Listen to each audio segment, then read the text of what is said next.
Olá pessoal, aqui é o professor Rafael e essa semana eu estou passando com a seguinte pergunta. A célebre frase "No pain, no gain" se aplica para programas de treinamento de flexibilidade? Bem, essa pergunta faz parte do contexto de um artigo que eu estou trazendo para discussão essa semana. Nesse artigo, o título dele já traz a pergunta se a intensidade do alongamento influencia ou tem importância quando o objetivo é ganho de flexibilidade durante um programa de treinamento para ganho de flexibilidade, para ganho de amplitude de movimento. Esse artigo ele foi publicado no ano de 2020 na revista Motriz e tem como autores Valença e um grupo de outros colaboradores, de outros pesquisadores. E o que eles fizeram para responder essa pergunta? Eles conseguiram 21 voluntários, entre homens e mulheres, os quais foram avaliados inicialmente. Todos eles eram saudáveis, todos eles não apresentavam um histórico recente de lesão nos membros inferiores e todos eles não estavam engajados em programa de treinamento físico ou de treinamento de flexibilidade recentemente.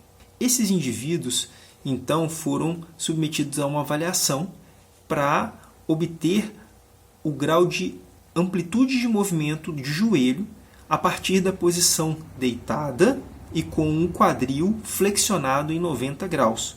Nessa posição, para você estender o joelho, existe uma certa limitação que é exercida pelos músculos posteriores da coxa. Se houver encurtamento deles, a amplitude de movimento de extensão de joelho nessa posição vai ser menor que 150 graus, por exemplo, que foi o critério que eles utilizaram para que a pessoa fosse incluída no estudo. Porque era necessário que houvesse um grau de limitação para se a intervenção fosse eficiente, tivesse realmente ganho. E isso seria mensurado. Essa avaliação foi feita antes e após um período de 4 semanas de intervenção. Essa intervenção foi feita na mesma posição que os indivíduos eram avaliados, ou seja, os indivíduos deitados, com o quadril flexionado, um dos quadris flexionado a 90 graus, e então o terapeuta vinha e realizava a extensão de joelho desse indivíduo e sustentava essa posição. Os indivíduos eram submetidos a uma avaliação na qual eles ficavam deitados, com uma das pernas estendidas e a outra perna com o quadril em flexão de 90 graus. A partir dessa posição, os indivíduos realizavam extensão do joelho, de modo com que, nessa posição, a limitação imposta pelos músculos posteriores da coxa vai impedir uma boa amplitude de movimento de joelho. Para fazer parte da amostra desse estudo, os indivíduos deveriam ter 150 graus ou menos de extensão de joelho, considerando 180 graus a extensão completa. Só para você ter noção, a média de angulação do joelho desses indivíduos era em torno de 130 graus. A intervenção foi feita com 3 séries de alongamento, sustentados por 60 segundos, com 30 segundos de intervalos entre elas. Essas 3 séries de alongamento elas eram realizadas 3 vezes por semana e o estudo todo teve duração de 4 semanas, ou seja, um total de 12 sessões de alongamento. As avaliações foram feitas antes do início do protocolo, ao final da 2ª semana de intervenção, ou seja, na metade, e ao final da 4ª semana de intervenção. O desfecho principal do estudo era justamente a amplitude de movimento do joelho desses indivíduos, avaliado com goniômetro e com inclinômetro. Bem, e qual a diferença no caso entre os grupos de intervenção?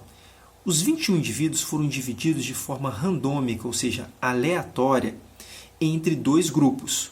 O que diferenciava os 2 grupos era justamente a percepção de dor ou desconforto durante a realização do alongamento, de modo com que os pesquisadores usaram uma escala ancorada de 0 a 10, no qual 0 seria desconforto muscular nenhum e 10 o maior desconforto muscular que a pessoa já sentiu na vida.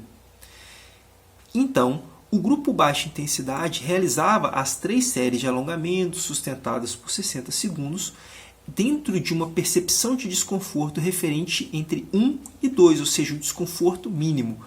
Nesse caso, o terapeuta vinha e posicionava a perna do indivíduo e realizava a extensão do joelho para alongar os posteriores de coxa, até um ponto onde o indivíduo reportasse uma percepção de dor ou desconforto que fosse entre 1 e 2.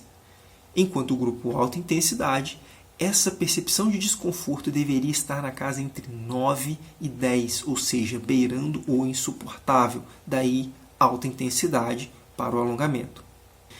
E quais os resultados que esse artigo encontrou? Bem, esse estudo identificou que ambos os grupos apresentaram melhora da amplitude de movimento, tanto na segunda semana de intervenção, quanto ao final das 4 semanas de intervenção. Houve ganho significativo da amplitude de movimento desses indivíduos, com uma média de cada grupo entre 10, 12 até 16 graus, em média, de amplitude de movimento. Mas não houve diferença significativa entre os dois grupos, ou seja, ambos os protocolos de intervenção proporcionaram ganhos similares na amplitude de movimento. E o que esses resultados então nos dizem? Eles nos dizem que para se ganhar amplitude de movimento usando protocolos de intervenção de alongamento, não é necessário que o indivíduo tenha uma percepção de dor ou de desconforto tão grande. Ou seja, para fins de ganho de amplitude de movimento, a máxima no pain, no gain não se aplica. Não é necessário sofrer, sentir dor à realização do alongamento para que se tenha ganho de amplitude de movimento. Dessa forma, a opção pela intensidade do alongamento fica muito mais a critério de quem está recebendo o alongamento e do terapeuta que o aplica. Mas aí tem um aspecto para a gente considerar, né? A dor, ela em hipótese alguma, é algo interessante.